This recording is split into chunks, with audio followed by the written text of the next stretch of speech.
وَإِذَا قُرِئَ الْقُرْآنُ فَاسْتَمِعُوا لَهُ وَأَنصِتُوا لَعَلَّكُمْ تُرْحَمُونَ قالوا نرتله ب7 أحرف أكرم بجمع. سبحانك لا علم لنا إلا ما علمتنا إنك أنت العليم الحكيم. رب اشرح لي صدري ويسر لي أمري واحلل عقدة من لساني يفقهوا قولي. أعوذ بالله من الشيطان الرجيم. بسم الله الرحمن الرحيم. روز تلفظ راځي الذين يؤمنون بالغيب. متقیان هغه خلق دي چې ایمان لري په غیب باندې. ایمان خپل معنا لغوي هغه ویل کېږي اعتماد، وثوق، باور کول. دا معنا لغوي ده. اعتماد، وثوق، باور کول. اصطلاح په لحاظ باندې تصدیق کول، یقین کول پر ټول هغه څه باندې چې رسول الله صلی الله علیه وسلم راوړي دي. دویمه خبره یو مطلق ایمان دی، یو ایمان مطلوبه دی. یو مطلق ایمان دی، یو د ایمان مطلوبه. په دې کې د هیڅ چا اختلاف نشته چې ایمان مطلوبه قول، فعل او عقیده، اعتقاد. ایمان مطلوبه کوم ایمان چې الله زمونږ نه غواړي چې دغه سی ایمان په ځان کې پیدا کړي. دغه ایمان دا تعبیر دی د عقیدې نه، د قول نه او د فعل نه. که یو سړي اقرار په لا اله الا الله کړی خو مونږ نه کوي، دا ایمان مطلوب الله ته نه دی. په دې کې اختلاف نشته. نه د امام صاحب په کې اختلاف شته او نه د امام شافعي په کې اختلاف شته او نه په کې امام مالک شته او نه په کې امام احمد بن حنبل شته او نه په کې امام بخاري اختلاف شته. په دې ټول متفق دي چې ایمان مطلوبه هغه قول، فعل او اعتقاد. الله زمونږ نه دا غواړي. یو سړی دی په زړه کې د الله په ذات باندې ښه یقین دی چې شته دی، یو دی، حلال و حرام قوانین جوړول دا ټول د هغه په اختیار کې دي. خو ټکې مونږ نه کوي، زکات نه ورکوي، حج نه کوي، روژه نه نیسي. دا ایمان مطلوب الله ته نه دی. یو سړی عقیدم ساتي، یو اقرارم کوي لا اله الا الله محمد رسول الله وای، خو مونږ نه کوي. دا ایمان مطلوب نه دی. ځکه هغه مطلوب ایمان نشته. البته نفس ایمان کې اختلاف دی. امام ابو حنیفه نفس ایمان هغه تعبیر ګرځي د چانه د صرف اعتقاد نه. امام بخاری نور ائمه هغه په دې متفق دي چې ایمان مطلق ایمانم دغه قول، فعل، اعتقاد او ایمان مطلوبم قول، فعل، اعتقاد. صرف دې مسله کې امام ابو حنیفه رحمۃ اللہ علیہ خلاف دی. هغه وی ایمان نفس ایمان دا تعبیر د تصدیق نه. دویم اختلاف د علماو ایمان کې زیادت راځي او کنه. د قران کریم د ظاهر نه صفا معلومیږي چې ایمان کې زیادت او کمی راځي. وَإِذَا تُلِيَتْ عَلَيْهِمْ آيَاتُهُ زَادَتْهُمْ ایمانا. امام ابو حنیفه رحمۃ اللہ علیہ څومره آیاتونه چي دي چې پاره کې د ایمان د زیادت او د کمی خبره شوې ده. هغه وی ایمان یو بسیط چیز دی، دی کی کمی او زیاته ناراضی. البته قوت او ذوق پکې راځي. نو هغه زیادت تعبیر ګرځي د قوت نه او کمود دا تعبیر ګرځي د ذوق نه. او نور ائمه په شمول د امام بخاری باندې ټول په دې باندې دي چې دا د قران د ظاهر نه خلاف ده. لہذا ایمان کې زیادت او کمی راځي او دا زیادت او کمی دا په اتباع د قوت او د ذوق سره نه دی، بلکې دا د ذات په لحاظ باندې. ورپسې وی بالغیب، ایمان لري په غیب باندې. غیب ګورو چې قران کریم کې غیب په څو معنی باندې استعمال لري. د غیب یو معنا دا وحی. سورۃ طور 1 نمبر آیات وګورئ. سورۃ طور 1 ام عندهم الغیب فهم یكتبون. آیا د دوی سره واحده چې دوی هغه لیکي. غیب معنا څه شولا؟ وحی. ام عندهم الغیب فهم یكتبون. یا د دوی سره د علم د وحی او وحی چې د غلی کی نو سره وحی شته او نو سره علم د وحی شته نو په څه استدلال کوي د استدلال کې د شیخ هغه واحده دوی سره غنښت استدلال په څه کوي د غیب یو معنا ده دیمه معنا د غیب هغه چیز چې د هغې د معلومولو دپاره هیڅ ذریعه نه وي نه عقل او نه حواس او نه وحی او دې ته وایي غیب حقیقي هغه چیز چې د هغې د معلومولو دپاره هیڅ ذریعه نه وي او دې ته ویلی کېږي غیب حقیقي او دقه دی صفت خاصه د چا د الله دغې باندې علم دا د مختصاتو د چا نه دی د الله نه لکه سورت نمل 15 د تاسو وګورئ قل لا يعلم من في السماوات والارض الغيب الا الله ورته وایا ان پویږي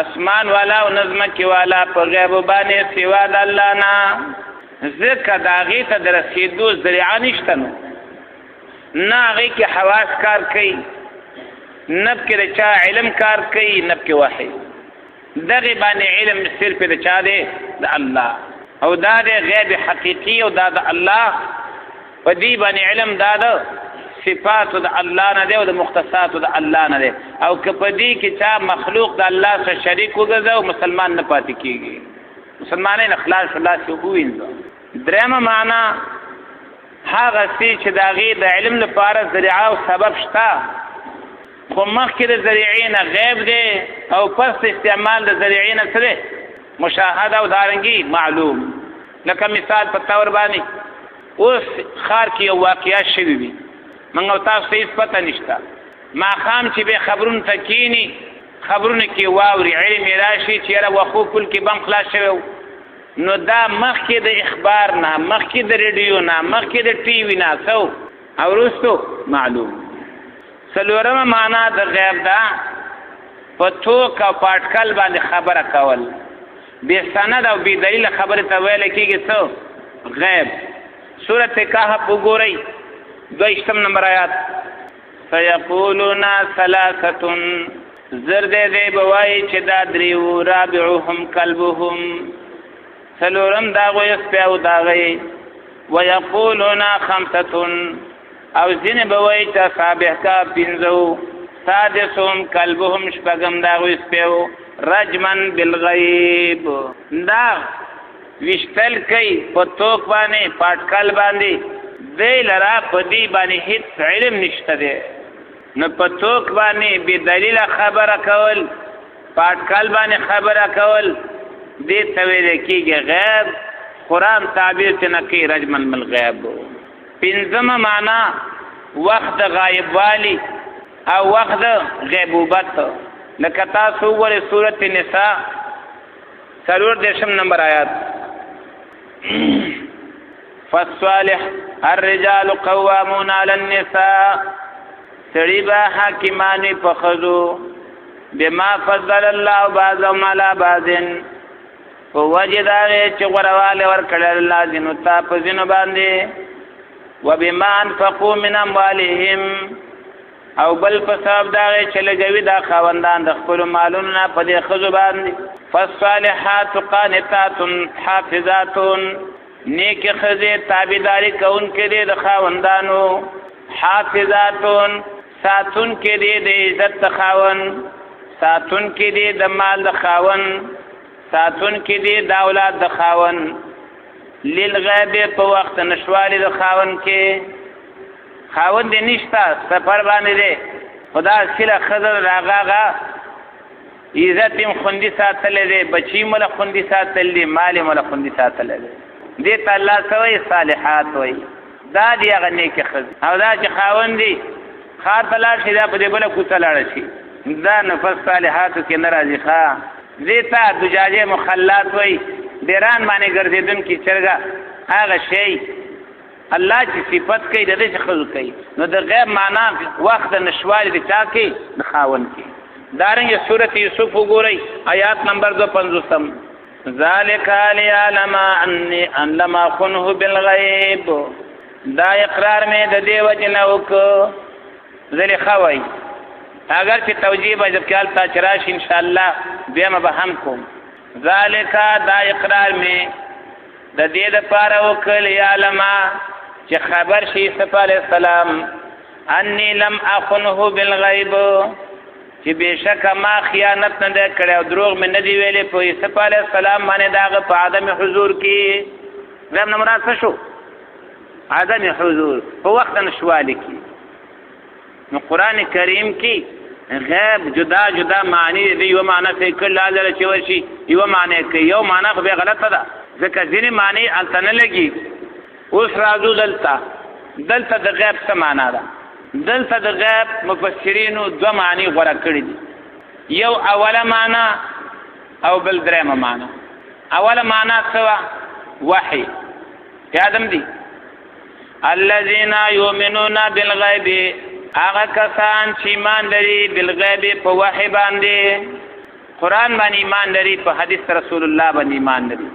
او درېمه معنا کوم چې عبد الله ابن عباس رضی الله عنه کړی دا هغه سيزونه چې مخکې د خبر ورکول نه ور باندې زمونږ علم نه و هغه سيزونه ځکه عبد الله ابن عباس د دې غیب معنا کوي الله د دې غیب معنا کوي جنت د دې غیب معنا کوي دوزخ د دې غیب معنا کوي حساب کتاب د دې غیب معنا کوي عذاب قبر.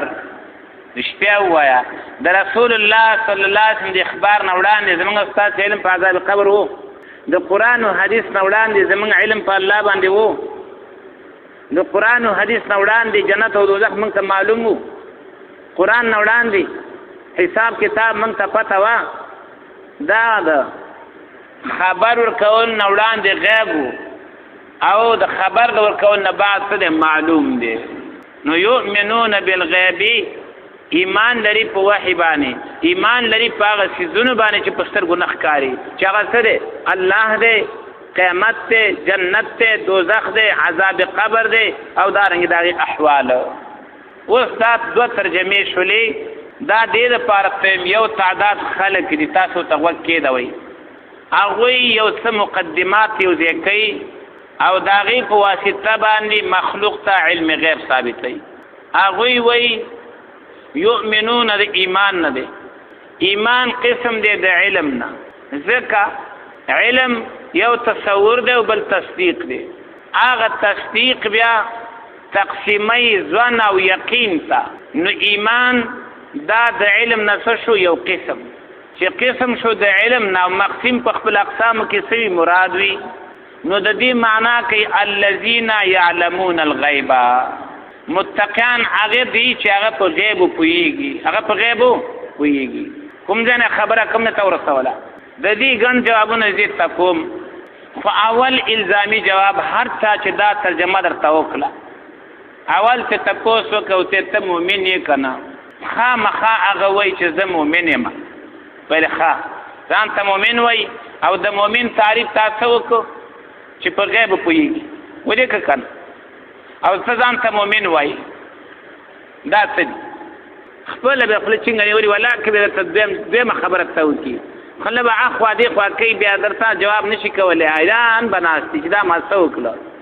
اوس بیا معنی چې ترجمه مې غلطه کړله یا به ځان ته کافر وای ځکه ستا په نسبت باندې مؤمن هغه چې په غیب پوهیږي ته په نه پوهیږي ته کافر شو کنه او یا به وای چې دا ترجمه مې غلطه کړله. دا هغه جواب دی چې دې ته وای الزامي جواب یو دوه تنه بیا د نوا نه وړي زه په دې قدرت درې جوابونه نور دي هغه دا یو دا کلیه یاد کړئ چې تفسیر د قران کول په داسې طریقه باندې چې په هغه سره ټکر راشي په مابین د آیاتونو کې دا تفسیر څه دی کفر دی او دا تفسیر څه دی برای دی. اوس کله دې تفسیر په تقاضا باندې چې مؤمن دې ته وایي یعلمون الغیب بنا په دغه مقدمات باندې چې ایمان قسم دی د علم نه ایمان قسم دی تصدیق نه او تصدیق قسم دی د علم نه نو لهذا يعلمون الغیب. اوس دا ترجمه د سورۃ النمل د آیات سره چې قل لا يعلم من في السماوات والارض الغیب الا الله تکر دې کنه او هغه تفسیر چې هغه سبب د ټکر ګرځي په مابین د آیاتونو کې دې ته وایي تفسیر بالرای او دا د کفر. دویمه خبره چې عبد الله بن عباس رضی الله عنه امام المفسرین هغه د غیب معنا کول د الله، هغه د غیب معنا کول د جنت، هغه معنا کول د غیب دوزخ، هغه د غیب معنا کړی دا عذاب قبر، هغه د غیب معنا کړی دا احوال د قیامت. اوس دا ته چې کوم تفسیر کوي دا د دې تفسیر سره جوړیږي، لہذا دا درم دلیل شو د دې د بطلان. څلورم یاد وساتئ، یو د علم الغیب او بل د علم بالغیب، دا دواړه فرق لري. په علم الغیب کې مغیبات به تمامه مستحضر وی عالم تا، او په علم بالغیب کې حکم معلوم وي او سیز هغه مستحضر نه وي. زمونږ استاد ایمان په غیب دی، ایمان هم دې په الله باندې مستحضر دی، راته ښکاري راته ایمان هم په جنت او په دوزخ دی مستحضر دی. دې ته وایي ایمان بالغیب. او یو د علم الغیب، علم الغیب کې هغه معلوم مستحضر وي په نيز د عالم باندې. لکه تاسو سورۃ یونس راواړوئ 1 نمبر آیات، سورۃ یونس 1:50 وما تكون في شان وما تتلو منه من قرآن، نیت په هیڅ حالت کې او نلولیت د الله طرف نه قرآن، ولا تعملون من عمل او نکوي تاسو سکار الا كنا عليكم شهودا، مگر یو من پتا سو باندې حاضر ناظر اذ تفیضون فی، کله چې تاسو شروع کوي پاغه کې. اوس تا خوا ګورا وما يعذب عن ربك من مثقال ذره، او نشي پټه دل استاد ربنا پاندازې د ذره باندې څه شي فل ارض پزمکه کې ولا فی السماء او نه پاسمان کې، ولا اصغر من ذلك ولا اکبر الا فی کتاب مبین، او نه وړو کې دا غینا او نه غټ مگر دا ټول په کتاب واضح کړي چې مراد نه علم د الله دی. ټول ته مستحضر شو کنه شو، وما يعذب ټول تخکار دي کنه. او په علم بالغیب کې شی مستحضر نه وي، چاته عالم ته حکم ورته معلومي خو شی هغه مستحضر نه. دا فرق دی. دا غریبانان په دې پوهیږي نه د یؤمنون بالغیب او د یعلمون الغیب فرق نشي کولی، نو به په مصیبت باندې اختی. قرآن دلته ویل دی یؤمنون بالغیب ویل دی، نی یؤمنون الغیب ویل دی او نی یعلمون الغیب ویل سی ویل دی، یؤمنون بالغیب.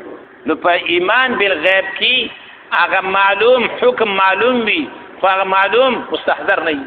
حکم یې معلوم دی خو شی مستحضر نه دی. او په علم الغیب کې شی مستحضر دی.